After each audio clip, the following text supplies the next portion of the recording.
Welcome back to Valencia, the first ride of the year. I am Chris from Circuit Club, and I have with me on my side Edo. Edo is the champion of the last year from the Speer PowerCup. He won more than 200 points, and you have 2 or 3 no-shows, yeah? No, two no-shows, but he is the winner, and congrats for that. Thanks. First of all, I have Edo with me because Edo is a special guy for me. Edo is not just a rider and a good rider. Edo is teaching other riders to getting faster and faster. Not only for the personal things, also for the technical things. Yeah, welcome to this interview. Thank you for that.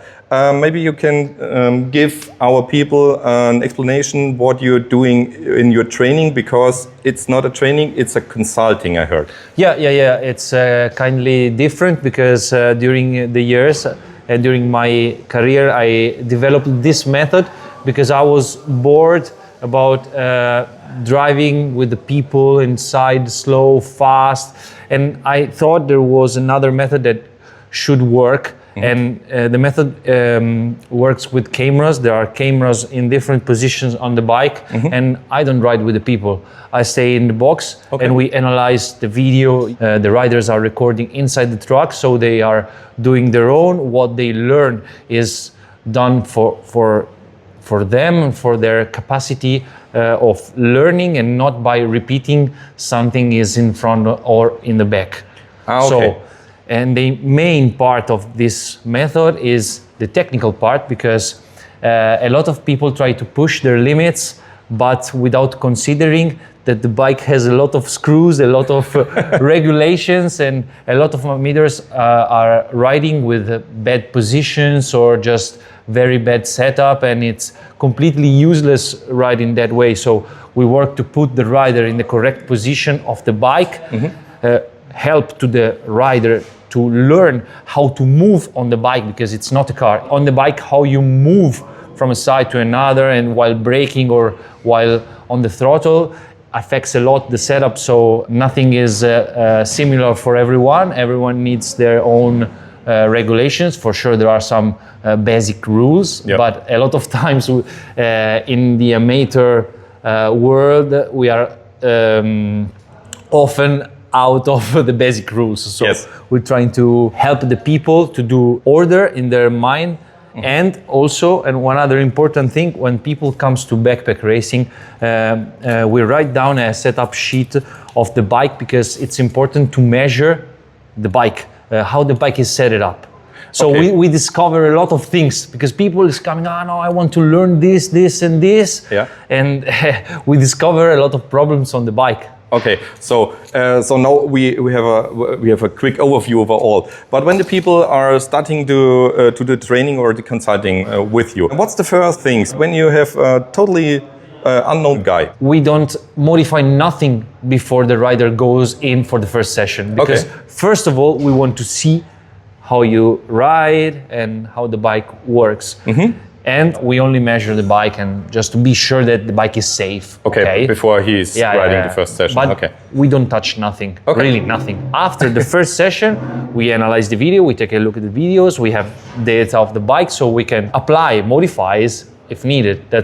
And there's not a precise schedule of at 9 o'clock we do analyze videos, at 10 o'clock we do a setup, because all the days are different, all people is different. So during the day we decide how to approach the work.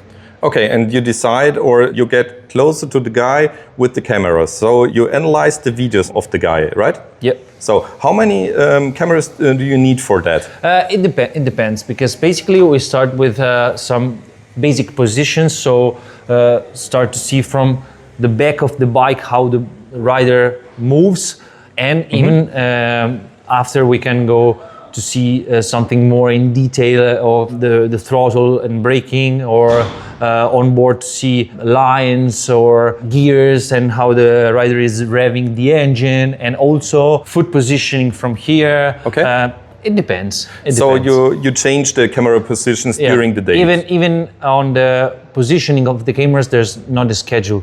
We decide in base of what we need during the day. Okay. Yeah. That sounds great because it's totally different to the normal instructor or riding schools. Because normally you have instructor in front of you or in the back of your... It's different method, completely different method. Absolutely, absolutely. And what's the special thing about training them? Because you're sitting down and analyze the video with the guy. Yeah. So, and afterwards you go to the bike and change positions, or you will show him the changes, or how does it? I can show in a static way with the bike on the stands. Okay. How to move on the bike, and then they have to repeat inside the truck the movement. Okay. And this has a lot of advantages because you're not influenced by an instructor in front of you, because amateur people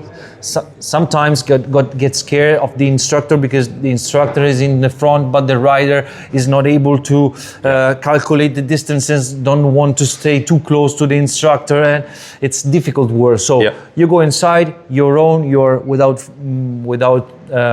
thoughts, you're free. Focused on what we said, so work on this, try this, and that's it. During the day, you fix also the technique of the bike, right? Yeah. Okay, and the rider gets all the informations on your sheet? Yeah. Okay, so for me it sounds good, because if you do things by your own, you learn it in another way, because as you told, if you have a guy in front of you, you will synchronize them. And also with advanced riders, if the rider has data logging system on the bike, we can check the data. Yeah. And for advanced riders, maybe it should be a good step. But in the entry level for beginners, it's not necessary.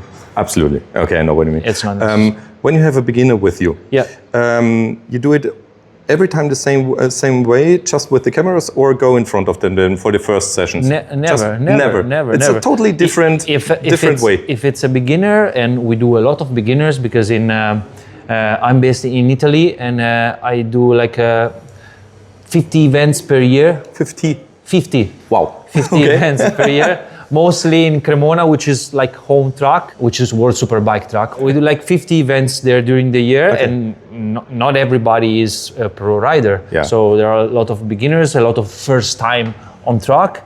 And the approach, especially in Cremona. The approach is kindly different, but the system is the same. Try to be sure that he understood all the rules about the track, don't turn backwards or just do silly and stupid things, or just stupid mistakes that probably everybody did during their everybody career. knows that. Everybody did it. Yeah, for sure. Me too. Yeah. But that's the reason why now I'm so conscious about my behavior on the track.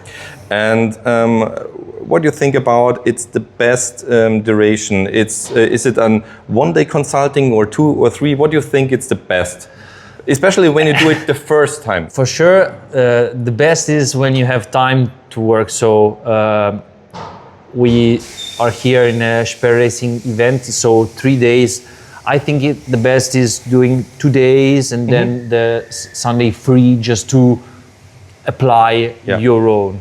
But I have a lot of people that comes 2-3 times per year, 4 times per year. Yeah, so it depends. There is also people that is coming one time and I never see them again, but maybe it happens. It's normal. Okay, so but it's possible to do it just one day with you? Yeah, sure. Okay, sure.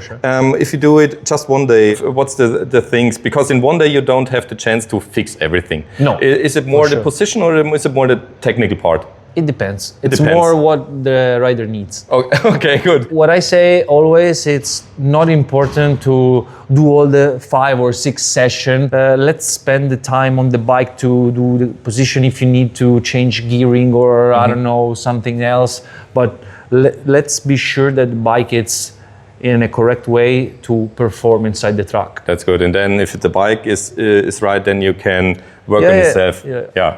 Cool. When we go back, because you're here for consulting, but you are also here for the cup as well. Yeah. So this guy is teaching people to get faster, and then after that he's riding the fastest lap on track. Yeah, okay. Speer PowerCup, it's like a amateur championship, so I have more time to dedicate to the people. So for me, it's like it's a game, it's a play, I enjoy doing this. Okay. It's the main thing, to enjoy what you do. Yeah, Speer PowerCup, it's an amateur championship, so I have more free time, so I can combine the job, the work, and riding for me and for the cup. But I compete in national championships like IDM, like the CIV or 2022 I did Moto America. In those type of weekends, you don't have time to learn. But even there are no sessions for amateur people. So absolutely. You have to think about performance. So it's different weekends. It's a different cup. It's different to the other weekends. It's more fun, I think. Yeah.